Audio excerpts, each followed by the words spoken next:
Bonjour, je suis Nicolas Sekaki, je suis président d'IBM France. Je suis passionné par l'informatique, mais surtout par les impacts de la nouvelle technologie sur les nouveaux business models. Alors on parle beaucoup de transformation digitale aujourd'hui, ça occupe l'ensemble des directeurs généraux, l'ensemble des directeurs informatiques, des métiers. On pense que la révolution numérique et digitale n'est qu'une étape dans ce qu'on appelle plus globalement l'informatique cognitive. On se rend compte que pendant les 40 dernières années, on a travaillé beaucoup sur l'amélioration des processus de l'entreprise. Ce qu'on appelle le back-office, excellence opérationnelle. C'est bien, ça va continuer, mais ce qui va différencier une entreprise aujourd'hui versus ce qu'elle faisait hier, ce sont les données et l'exploitation des données. On le voit avec des données structurées, des données non structurées qui viennent de l'Internet des objets, qui viennent des Twitter, des messageries. On doit être capable de capturer de la valeur au travers de ces données. Et ces données, en fait, la digitalisation, ce n'est pas juste la numérisation de processus existants, c'est comment je valorise ces données. C'est ça aujourd'hui le véritable enjeu. Et cette masse de données va être tellement exponentielle, elle est tellement exponentielle qu'on ne pourra plus utiliser les outils d'aujourd'hui pour être capable de valoriser ces données-là. C'est tout l'enjeu de la transformation numérique et cognitive, intelligence augmentée, intelligence artificielle. Alors la très grosse différence sur l'informatique cognitive par rapport à l'informatique qu'on connaît, c'est que l'informatique qu'on connaît, on a des programmeurs, et l'objectif d'un programme informatique, c'est que si l'entrée est la même, la sortie doit être la même. Sinon, il y a un bug. Dans l'informatique cognitive, c'est complètement différent. En fait, c'est comme un cerveau, et le cerveau, il doit faire quoi? Dans notre parcours éducatif, on entraîne le cerveau à apprendre, donc ce sont des processus cognitifs, et on lui donne des données qui alimentent son cerveau. Et au fur et à mesure de l'expérience, du retour d'expérience, soit personnel, soit par un professeur, et bien en fait, la sortie est différente. Donc on apprend. Donc bien évidemment, il est important que dans les systèmes cognitifs, l'être humain, qui est l'expert, en tout cas les experts, puissent influencer le raisonnement. En disant, tiens, tu as pris tel document ou quel fait, ce n'est pas exact. Et donc la machine va apprendre que ce raisonnement est erroné, et la fois d'après, bien évidemment, va être capable d'avoir un meilleur taux de réponse. Nous, on parle plutôt de cognitif, qui est l'intelligence artificielle est un moyen d'arriver à une informatique cognitive. C'est quoi l'informatique cognitive pour nous? Alors, on a Watson qui est l'intelligence artificielle augmentée d'IBM, qui a gagné le jeu Jeopardy sur une base très simple. C'est je comprends le langage naturel et je converse en langage naturel. C'est la première chose. Le deuxième point, c'est que ce n'est pas un système déterministe, c'est un système probabiliste, c'est-à-dire qu'il va être capable de donner une conclusion étayée par des faits. Donc, il va arriver à une conclusion en disant voilà la question que vous m'avez posée, voilà la réponse, et voilà pourquoi je pense que la réponse est bonne. Il va le faire en langage naturel et il va donner les faits qui sous-tendent cette décision, ce qui est une très très grosse différence par rapport à un moteur de recherche où vous avez 150 documents classés, on espère le mieux, et c'est votre esprit qui fait l'analyse entre des mots-clés et la pertinence de l'information. Et le troisième point, c'est qu'il apprend. Et quand on arrive à ça, on est capable donc d'aider des hommes et des femmes à mieux faire leur travail. Donc c'est ça sur lequel nous passons beaucoup de temps aujourd'hui, que ce soit sur la médecine, que ce soit sur l'éducation, que ce soit sur les banques, sur les centres de services. Donc on est en train, grâce à l'informatique cognitive, de réinventer la façon de faire du business, de réinventer comment s'approprier la connaissance et non pas juste la donnée. Et ça, c'est les enjeux des 30 ou 40 prochaines années. Alors quand on parle d'informatique cognitive, il va y avoir un débat de société, un débat éthique sur est-ce que c'est une intelligence artificielle qui se substitue à l'homme ou est-ce que c'est une intelligence augmentée qui aide l'homme et la femme à prendre de meilleures décisions. Notre parti pris, c'est que l'intelligence artificielle ne doit pas remplacer l'homme. Il est sûr que dans certains sujets, on va avoir la voiture autonome. Par définition, on va arriver à des endroits où la voiture va prendre des décisions, les algorithmes vont prendre des décisions et on va avoir toute la problématique de savoir qui est fautif, s'il y a un accident. Ça, je vais le laisser aux gens qui ont décidé de partir sur des voitures autonomes. Nous, notre enjeu chez IBM, c'est de dire comment j'aide l'être humain à faire mieux son travail. Alors, bien évidemment, dans certains cas, au bout d'un moment, la machine va avoir un meilleur taux de réponse que l'être humain et on va pouvoir dire, effectivement, on va automatiser, comme on sait le faire aujourd'hui sur les calculs. Quand vous avez un tableur, vous avez automatisé le tableur. C'est simple, ça n'empêche pas que l'être humain va pouvoir passer plus de temps à analyser les chiffres plutôt qu'à faire des opérations. Donc c'est ça notre stratégie chez IBM, elle est très clairement affichée, c'est de l'informatique augmentée, c'est pas en remplaçant et en substitution de l'être humain, Il y a des moteurs de règles pour cela. Notre vision sur l'informatique, elle est, quand on veut prendre une décision en informatique aujourd'hui, il faut plusieurs outils. Il y a des outils d'analyse prédictive, donc il faut des outils d'analytique prédictive. Qu'est-ce qui va se passer? Il faut du cognitif pour permettre d'avoir de contexte et avoir, en termes de probabilité, les bonnes décisions avec le pourquoi. Et après, il faut avoir des moteurs de règles. Dans tel cas, qu'est-ce qui se passe? Et ces moteurs de règles sont, par définition, décidés par des hommes et des femmes qui disent dans ce cas-là, voilà ce que nous souhaitons faire. Donc il faut qu'il y ait l'intervention humaine. On y est extrêmement sensible.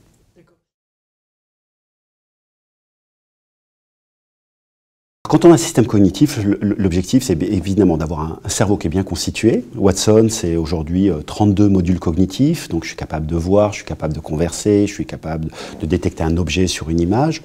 Donc ce sont des processus cognitifs qu'il faut alimenter après par des données. Si vous n'avez pas des données et que vous avez un cerveau qui est bien fait mais qui n'a pas de données, vous n'avez pas de système cognitif. Si vous avez des données et que vous n'avez pas de cerveau, vous n'avez pas de système cognitif. Donc c'est la combinaison des deux qui vont nous permettre d'arriver sur un résultat qui soit exploitable par l'être humain et par les entreprises. Donc, bien évidemment, il y a une recherche de données. C'est pour ça d'ailleurs qu'IBM a acheté, par exemple, dans le domaine de la santé, où on n'était absolument pas présent il y a quelques années. L'année dernière, on a acheté pour plusieurs milliards de données, d'entreprises qui ont des données, Trouven, Exploris, c'est 30 milliards de scanners photos sur images médicales, 30 milliards. Qu'est-ce que vous en faites? Si vous êtes capable d'avoir vos outils d'analytique, de cognitive, qui sont capables de dire, tiens, dans telle évolution, alors il y a une maladie, ou alors il n'y a pas de maladie, alors qu'on pense qu'il y a une maladie, vous pouvez apporter de la valeur aux gens. Donc on a acheté beaucoup d'entreprises qui nous permettent d'avoir, on a 350 millions de données de patients uniques. C'est anonymisé, bien évidemment, mais on est capable d'avoir 350 millions de patients et de savoir exactement le résultat de leur analyse, etc. Et ça a une valeur extrêmement forte, puisque quand on regarde la santé aujourd'hui, même si on aimerait faire de la prévoyance, en fait, on ne fait pas beaucoup de prévoyance. Donc, être capable d'amener de l'analytique et du cognitif sur la santé va nous permettre de plutôt orienter vers de la prévoyance et de la prévention de risques, plutôt que vers du traitement.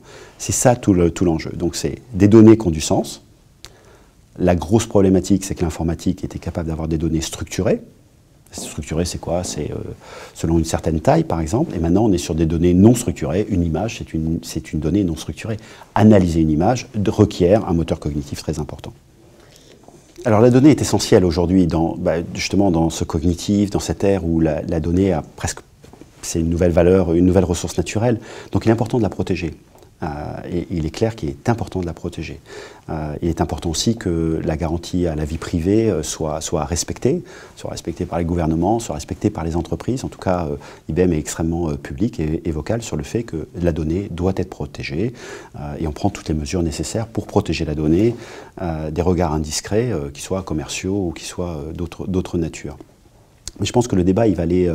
donc, toute théorie qui dit « je veux localiser toutes mes données dans mon monde », c'est comme si vous cantonniez la connaissance que vous diffusez dans votre monde. Or, la connaissance, par définition, doit être diffusée, doit être partagée, parce que la connaissance appelle la connaissance. Quand vous écoutez Cédric Villani, par exemple, et qui vous parle de comment il fait de l'innovation, il le fait parce qu'il interagit avec d'autres chercheurs, parce que sinon, vous êtes bon, mais vous êtes moins bon. Donc, il faut être capable d'avoir cet intérêt. Donc, penser localiser et cantonner, avoir une ligne Maginot des données me semble une aberration, en tout cas bassement commerciale à court terme. Et je ne pense pas qu'on va en tirer de la valeur. Par contre, travailler sur la protection des données et être sûr que les données sont protégées est important. Donc il faut une certaine libre circulation des données avec des garanties. Après, il va se poser d'autres sujets sur, par exemple, IBM, on ne monnaie pas les données de nos clients. En tout cas, ce qu'on essaie d'avoir, c'est les données de notre client qui restent propriété des clients. Et avec ça, on va être capable de leur apporter des services. On le voit très bien, notamment avec les GAFA, qui sont aujourd'hui plus grand public qu'entreprise, même si elles rentrent dans les entreprises. Aujourd'hui, vous avez un smartphone, vous appuyez sur « oui, je suis d'accord pour avoir un service gratuit en contrepartie, faites ce que vous voulez sur mon téléphone », c'est à peu près ce que vous dites, et toutes les données qu'ils collectent sur vous, vous ne les connaissez pas, vous ne savez pas qu'est-ce qu'elles en font, à qui elles les donnent, quels sont les nouveaux services qu'ils vont développer. C'est vous qui êtes devenu le produit. Je pense qu'à terme, ça va être ce débat-là de société qu'on va avoir. On est tous très contents d'avoir un Google Maps ou d'autres produits équivalents. À la fin, vous donnez vos données, votre vie privée. Donc, est-ce que votre maison, la porte est ouverte, la fenêtre est ouverte et n'importe qui peut rentrer chez vous? Non. Ben, la réalité, dans votre comportement de consommateur aujourd'hui, c'est ce que vous faites.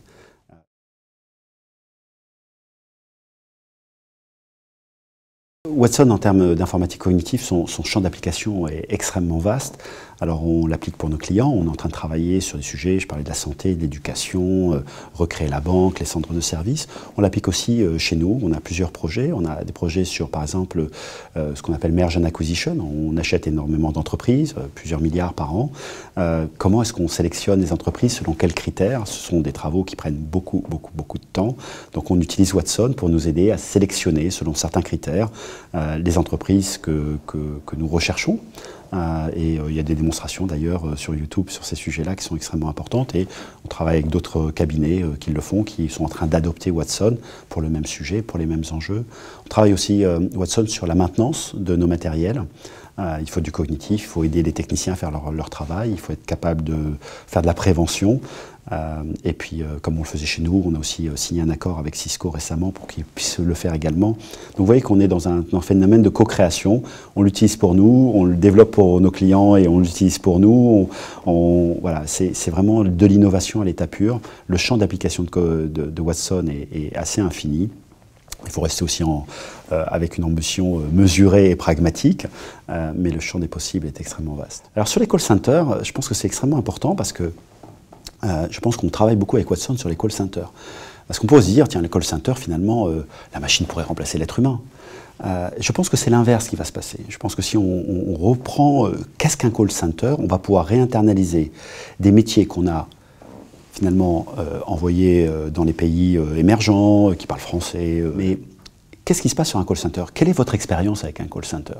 Par exemple, vous appelez, vous avez la touche 1, la touche 2, la touche 3, vous donnez une information, vous avez en face de vous, au bout d'un moment, quelqu'un qui déroule un script.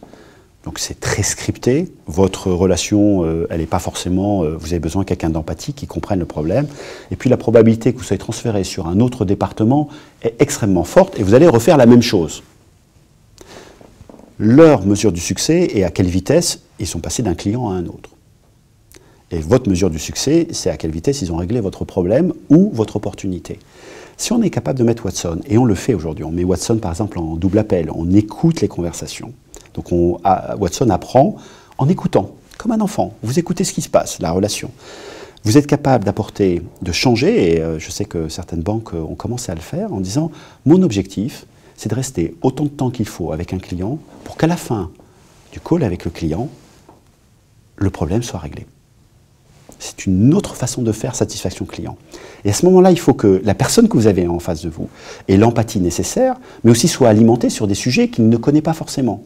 Et là, vous pouvez avoir un Watson qui peut démarrer sur Internet à converser avec l'utilisateur, à un moment redirige vers un centre d'appel, et là, vous avez une personne qui est capable de prendre l'historique de la conversation avec Watson et qui est capable de passer les 10 minutes qui vont avec vous. Et Watson va alimenter cette personne pour comprendre la question et lui donner les éléments, sachant qu'à la fin, vous, en tant que client, ce qui vous intéresse, c'est qu'en 10 minutes, votre problème soit réglé.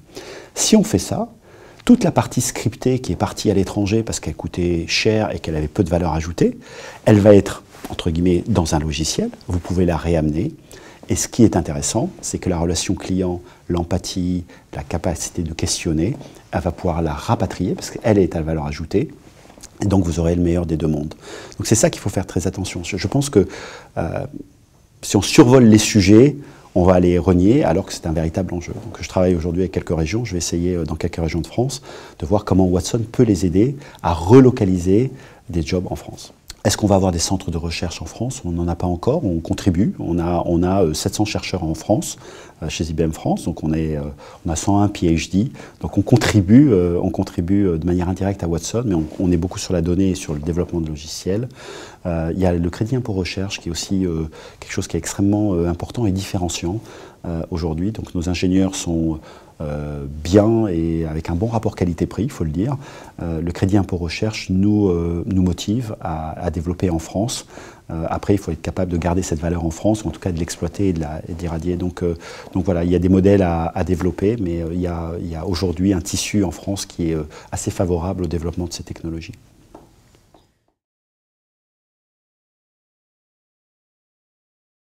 L'alliance entre Apple et IBM est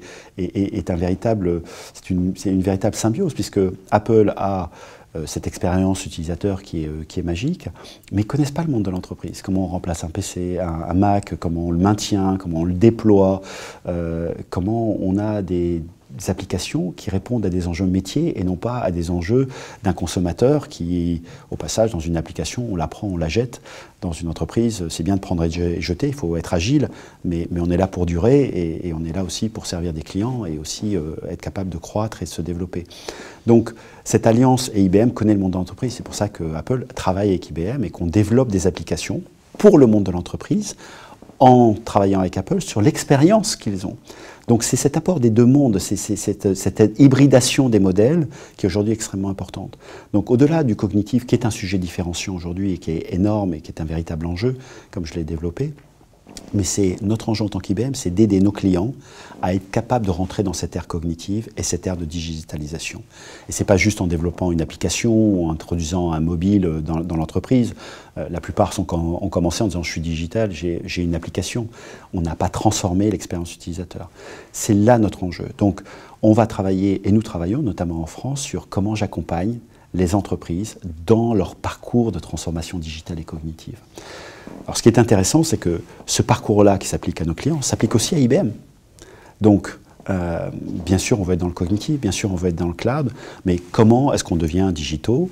Comment on aide nos clients à devenir digitaux? Donc on a créé un design studio, on est la première agence digitale au monde, c'est pas très connu, mais c'est la réalité. On a un design studio en France, depuis qu'on l'a ouvert depuis moins d'1 an, on a plus de 150 COMEX en France qui sont venus voir aujourd'hui c'est quoi le design thinking, comment on pense client, comment on repense l'expérience client. Airbus, par exemple, avait un client aux États-Unis et ce client avait besoin de développer une application sur la maintenance, c'est-à-dire quand il y a une escale, il y a le chef d'escale, qu'est-ce qu'il doit faire pour être capable de servir les avions et de les maintenir.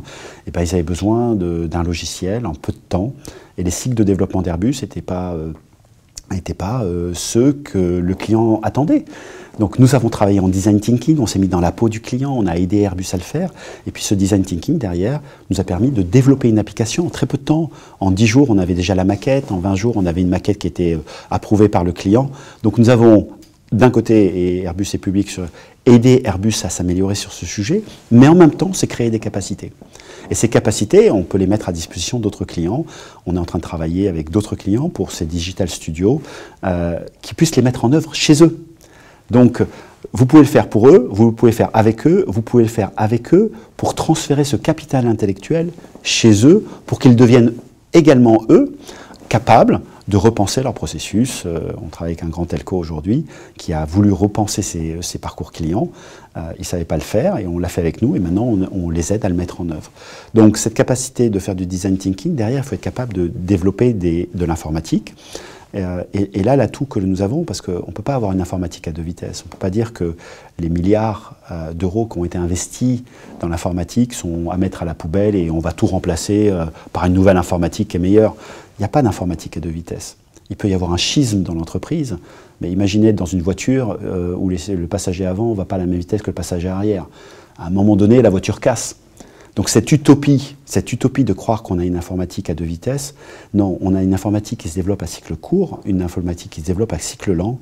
Ce que nous apportons à IBM, à nos clients, c'est cette capacité à faire en sorte que ça soit comme un engrenage, c'est-à-dire qu'il y a une roue qui tourne plus vite, il faut être agile et déterminer qu'est-ce qui doit être développé rapidement, et si ça marche, c'est bien, si ça ne marche pas, c'est pas grave, on change, et qu'est-ce qui doit être développé de manière beaucoup plus solide et sécurisée. Au bout d'un moment, il faut livrer un produit. Vous pouvez avoir la super expérience du monde, si vous ne livrez pas votre produit, vous avez un problème. Et donc on va aider le client à déterminer ses cycles courts et lents et à faire en sorte qu'ils s'intègrent ensemble. On a deux autres sujets qui me paraissent très importants. Il y en a un, c'est comment j'industrialise ces factories. Hein. C'est des factories de développement, de tests, de développement, de mise en production. L'autre, c'est des débats de plateforme. On a ces nouvelles technologies qui arrivent, elles sont fabuleuses. Si à chaque fois vous devez développer une architecture pour ces nouvelles technologies, c'est un frein à l'innovation. Par exemple, blockchain, tout le monde en parle. Aujourd'hui, est-ce que vous allez développer une nouvelle informatique pour blockchain? Cognitif, tout le monde en parle. Est-ce qu'on va inventer une nouvelle... Donc, la stratégie d'IBM, c'est d'aider nos clients, non pas passer d'une architecture à une plateforme. Donc, par exemple, Bluemix, qui est une plateforme qui est assez géniale en termes de développement, c'est-à-dire qui plaît aux designers, qui plaît aux développeurs, qui est très simple, se connecte aussi bien au système d'information existant que futur. Et chaque fois qu'on a une avancée technologique, on a Watson, on l'a mis sur Bluemix. On a l'informatique des objets qui arrivent, on l'a mis sur Bluemix. On a la sécurité, on le met sur Bluemix. Ce sont des environnements ouverts, ça doit être ouvert, c'est basé sur les standards ouverts. Donc ça peut dialoguer avec d'autres plateformes.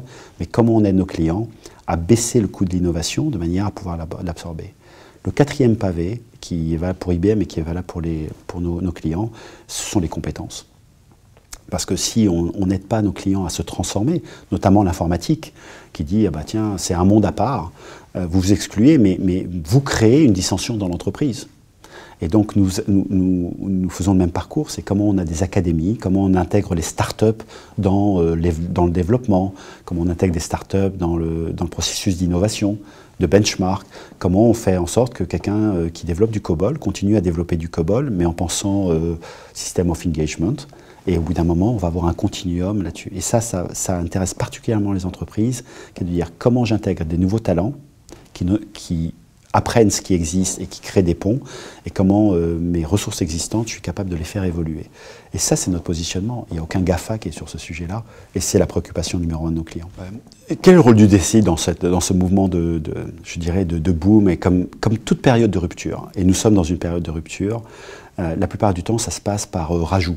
Donc aujourd'hui, on a un directeur informatique, on commence à avoir des chief digital officers, je commence à avoir des CDO qui sont des chief data officers, on commence à avoir des chief security officers, des chief marketing officers. Et donc c'est bien, c'est un processus normal. C'est quand il y a une innovation, soit on essaye de la contraindre, et en fait on contraint l'innovation, soit on essaye et on développe. Et c'est ce qui se passe aujourd'hui. On a des CDO qui ne sont absolument pas dans l'informatique et qui marginalisent l'informatique parfois. Et à un moment donné, il n'y a qu'à voir quelques grands patrons français qui ont dit bah, c'est bien, j'ai mis des CDO, ils ont bousculé l'entreprise, et c'est ça qu'il faut faire. Mais à un moment donné, c'est oui, mais si l'informatique n'est pas dedans, eh ben, j'ai un problème, j'arrive pas à transformer l'entreprise. Donc on est dans ce processus-là où il faut libérer les énergies, il faut qu'elles s'expriment, mais il va falloir recréer des synergies et de l'harmonie entre ces différents sujets. Et je pense que les DSI les plus en avance aujourd'hui ne sont pas ceux qui ont renié ou qui disent ok, on va leur laisser leur bac à sable pour qu'ils jouent, mais qui se remettent en question aussi, qui remettent en question leurs équipes, leurs compétences, leur façon de travailler. Le plus bel exemple, je vais le prendre chez IBM. On a embauché un nouveau directeur informatique qui s'appelle Jeff Smith et qui a réussi à faire des choses mais incroyables en extrêmement peu de temps, avec moins d'argent au passage. La première chose qu'il a fait, c'est qu'il a cassé les murs. Il a dit, on ne va pas travailler comme ça, on va casser les murs. Des projets qui prenaient 18 mois, et on va le faire en 14 mois. Il a recréé toute la méthodologie agile entre tribus, les guildes, pour être sûr que les équipes reprenaient du pouvoir, c'est-à-dire des petites équipes de 10 personnes, dans un plan qui était beaucoup plus, comme il dit, highly aligned, loosely coupled. Ça veut dire quoi? C'est qu'on a un but commun, mais que la façon d'y arriver est extrêmement autonome. Et on a réussi à introduire par exemple le Mac chez nous, un Mac qui coûte à peu près 400 à 500 euros plus cher à l'acquisition, qui aujourd'hui coûte moins cher parce qu'on a automatisé toute la partie d'installation, customisation, sécurisation, l'email, tout ça est automatisé avec un clic. Donc les Macs arrivent directement de l'usine aux collaborateurs, alors que dans l'environnement Windows, il fallait que ça passe par soit des distributeurs, soit par nos propres services pour avoir ce qu'on appelle les masters, que tous les directeurs informatiques connaissent et qui est un véritable casse-tête. Ben, l'ayant fait pour le Mac, il va le faire pour Windows. Et on travaille avec Microsoft aujourd'hui en disant est-ce qu'on est capable de faire pour le Mac? Il y en a qui aiment Windows et qui veulent Windows, et c'est un choix, il n'y a aucun problème là-dessus. Comment on peut le faire? Donc il a revampé complètement notre site web, on a des centaines de millions de pages en moins de 4 mois. les équipes, dans leur façon de travailler, disaient c'est 12 à 18 mois, ça va nous coûter une fortune. Donc on est capable de réinventer l'entreprise quand on réinvente la façon de le faire et les objectifs.